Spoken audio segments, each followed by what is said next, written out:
السلام علیکم دوستو، آپ دیکھ رہے ہیں نالج وکٹری اور آج ہم بات کریں گے ڈاکٹر عافیہ صدیقی کے بارے میں۔ عافیہ صدیقی ایک نیورو سائنٹسٹ تھیں۔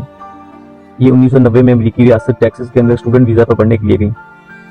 انہیں صرف دو ہی شوق تھے، ایک پڑھائی کا اور دوسرا اسلام کی تبلیغ کا۔ 1995 کے اندر ڈاکٹر عافیہ صدیقی کی شادی امجد محمد خان سے ہو گئی اور یہی وہ بندہ ہے جو بعد میں CIA کا مہرہ بن کے ڈاکٹر عافیہ صدیقی کی موجودہ حالت کا ذمہ دار ہے۔ ڈاکٹر عافیہ صدیقی کے 3 بچے ہیں، 2 بیٹے اور 1 بیٹی۔ وہ بائیو کیمسٹری پر ریسرچ کر رہی تھی اور ان کی یہ ریسرچ اتنی ایڈوانس تھی کہ اب تک امریکہ کے سائنٹسٹ بھی ایسی ریسرچ نہیں کر پائے، اور ان کو اسی بات کا ڈر تھا کہ یہ ریسرچ بایولوجیکل ویپن بنانے کے اندر مددگار ثابت ہو سکتی ہے۔ ڈاکٹر عافیہ صدیقی کا مذہبی لگاؤ کافی زیادہ تھا، لہٰذا تمام مسلمان ملکوں خصوصاً افغانستان، ایران اور پاکستان وغیرہ کے پاس بایولوجیکل ویپن موجود ہونے کا مطلب امریکہ کے وجود کو خطرہ ہے، کیونکہ ڈاکٹر عافیہ صدیقی امریکہ کی افغانستان کے اندر جنگ کے سخت خلاف تھے۔ یہودی لابی نے CIA کے ذریعے انہیں اپروچ کیا اور آفر کی کہ وہ ان کے ایجنڈا پر کام کریں اور یہ تمام ریسرچ اور ڈیولپمنٹ ان کے لیے کریں، مگر ڈاکٹر عافیہ صدیقی نے انکار کر دیا۔ اس کے بعد سن 2002 میں ڈاکٹر عافیہ صدیقی کے خاوند کو میدان میں اتارا گیا، جس نے ان کو طلاق دے دی تھی۔ اس شخص نے ڈاکٹر عافیہ صدیقی کے خلاف جھوٹے بیان میڈیا پر آ کر دینے شروع کر دیے کہ ڈاکٹر عافیہ صدیقی کا تعلق طالبان سے تھا، اس کے دہشت گردوں کے ساتھ تعلقات تھے جو کہ افغانستان میں امریکی فوج پر حملہ کرانے کے اندر ملوث تھے، اور ظاہر ہے کہ یہ صرف ایک ڈرامہ تھا۔ مزید ان پر یہ الزام بھی لگا کہ انہوں نے اپنی طلاق کے 6 ماہ بعد خالد شیخ محمد کے بھتیجے عمار البلوچی سے شادی کر لی، جو کہ 9/11 کا ماسٹر مائنڈ تھا۔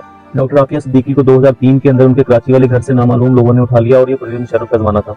پرویز مشرف نے خود بھی اپنی کتاب میں اس بات کا اعتراف کیا ہے کہ میں نے امریکہ کو انتہائی مطلوب افراد پکڑ کر پیش کیے، جن کے اندر ڈاکٹر عافیہ صدیقی بھی شامل تھیں۔ انہوں نے فخریہ کہا کہ میں نے یہ کام مفت نہیں کیا بلکہ ملک کے لیے ڈالر لیے تھے۔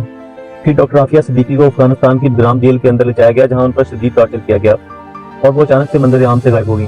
اسی دوران ایک پاکستانی نژاد برطانوی شہری معظم بیگ، جو کہ بگرام اور گوانتانامو بے جیلوں کے اندر رہ چکا تھا، اس کی کتاب ایٹمی کمپارٹمنٹ منظر عام پر آئی، جس کے اندر ایک خاتون قیدی کا ذکر کیا گیا تھا جو کہ بگرام جیل کے اندر قید تھیں اور جیل اہلکاروں کے لیے سوالیہ نشان بنی ہوئی تھیں۔ ایک اور برطانوی نو مسلم صحافی ویون ریڈلی نے بھی اس قیدی کا ذکر کیا۔ 5 سال سے زیادہ عرصے کی گمنامی کے بعد ریڈلی کے انکشاف کے بعد 7 جولائی سن 2008 کو اسلام آباد کے اندر یہ انکشاف کیا گیا کہ ڈاکٹر عافیہ صدیقی بگرام جیل کے اندر قید ہیں اور ان کے ساتھ بہت برا سلوک کیا جا رہا ہے، لہٰذا مجبوراً 5 اگست سن 2008 کو 36 سالہ عافیہ صدیقی کو نیو یارک کی عدالت کے اندر پیش کیا گیا۔ امریکی حکام کے مطابق ڈاکٹر عافیہ صدیقی کو 17 جولائی 2008 کو افغان سیکورٹی فورسز نے ایسی دستاویزات کے ساتھ گرفتار کیا جو کہ بم بنانے اور بایولوجیکل ویپن میں استعمال ہونے والی تھی۔ مزید ان پر یہ الزام لگایا گیا کہ انہوں نے بگرام جیل کے اندر امریکی فوجی پر گولی چلائی، جس کے جوابی حملے کے اندر وہ شدید زخمی بھی ہوئیں۔ ان بے بنیاد مقدموں کو بنیاد بنا کر انہیں 86 سال کی قید سنا دی گئی اور اس بات کو 20 سال گزر چکے ہیں۔ ان 20 سالوں میں کسی بھی پاکستانی حکومت نے امریکی حکومت کے ساتھ ڈاکٹر عافیہ صدیقی والے معاملے پر نہ تو براہ راست کوئی بات کی اور نہ ہی ان کی رہائی کے لیے ڈائریکٹ کوئی سفارش کی، سوائے جماعت اسلامی کے سینیٹر مشتاق احمد کے۔ اس دوران ان کے 2 بچوں کو بھی قتل کر دیا گیا اور بگرام جیل سے چھوٹنے والے 2 قیدیوں نے بتایا کہ جیل کے سیل سے ایک عورت کے چیخنے کی ایسی دردناک آوازیں آتی تھی جس نے آج تک انہیں ذہنی ٹینشن کا شکار کیا ہوا ہے۔ آپ اسی سے اندازہ لگا سکتے ہیں کہ امریکیوں نے ڈاکٹر عافیہ صدیقی پر کتنا ظلم کیا ہوگا۔ یہودی جو کہ امریکہ پر بھی قابض ہیں اپنے ہر مخالف کو مار دیتے ہیں، مگر ڈاکٹر عافیہ صدیقی کی ریسرچ اتنی پاورفل تھی کہ انہیں ڈاکٹر عافیہ صدیقی کو مارنے کا اقدام نہیں کیا۔ وہ صرف ان پر ٹارچر کرتے رہے کہ کسی طرح ڈاکٹر عافیہ ان کو بایولوجیکل ویپنز کی ڈیٹیل دے دے، لیکن یہ عورت پہاڑ کی طرح ڈٹی رہی۔ ان لوگوں نے عافیہ صدیقی کے ساتھ پڑھنے والی انڈین ہندو اسٹوڈنٹ کو بھی ان کے پاس بھیجا کہ وہ عافیہ صدیقی سے ان کی ریسرچ کے بارے میں معلومات لیں، لیکن عافیہ صدیقی کو یہ پتا تھا کہ اگر یہ ریسرچ میں نے ان کو دے دی تو یہ لوگ مجھے مار دیں گے۔ ان کو پتا تھا کہ یہ نہ صرف مجھے ماریں گے بلکہ اس خطرناک فارمولے کو مسلمانوں کے خلاف استعمال کریں گے، اس لیے ڈاکٹر عافیہ صدیقی نے اسٹوڈنٹ کو خالی ہاتھ واپس بھیج دیا۔ امریکی چاہتے تھے کہ اگر ڈاکٹر عافیہ اپنی ریسرچ ہمیں نہیں دیتی تو یہ کسی اور کے بھی کام نہیں آنی چاہیے۔ اسی مقصد سے انہوں نے ڈاکٹر عافیہ پر اتنا ظلم و تشدد کیا کہ وہ ذہنی طور پر مفلوج ہو گئی۔ 2013 تک امریکی مکمل طور پر ڈاکٹر عافیہ سے مایوس ہو چکے تھے اور براک اوباما نے بھی اشارہ دے دیا تھا کہ اگر پاکستانی ہمیں خط لکھتے ہیں تو ہم ڈاکٹر عافیہ کو چھوڑ دیں گے، مگر تب نواز شریف کی حکومت تھی تو انہوں نے اپنی ذاتی مفاد کے لیے کوئی قدم نہیں اٹھایا۔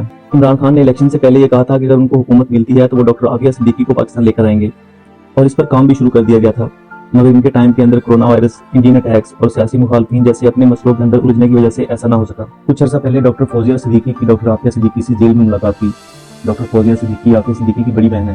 ڈاکٹر فوزیہ صدیقی اور سینیٹر مشتاق احمد کی یہ ملاقات ایک برطانوی وکیل کلائیو اسٹیورٹ سمتھ کی کوششوں سے 20 سال کے بعد پہلی بار ہوئی۔ وہ انسانوں کے بنیادی حقوق کی محافظ کئی تنظیموں کے رکن بھی رہے ہیں۔ اس سے پہلے بھی ڈاکٹر مشتاق احمد خان کے مدد مانگنے پر کلائیو نے گوانتانامو بے جیل سے سیف اللہ پراچا کے علاوہ 2 اور پاکستانیوں کو رہائی دلوائی تھی۔ کلائیو امریکہ کے اندر ہیومن رائٹس وائلیشن کے نتیجے کے اندر گوانتانامو بے یا اس جیسی اور جیلوں کے نام پر عقوبت خانوں میں بے قصور قیدیوں کی رہائی کے لیے بنا کسی مالی مدد کے مقدمات لڑتے ہیں۔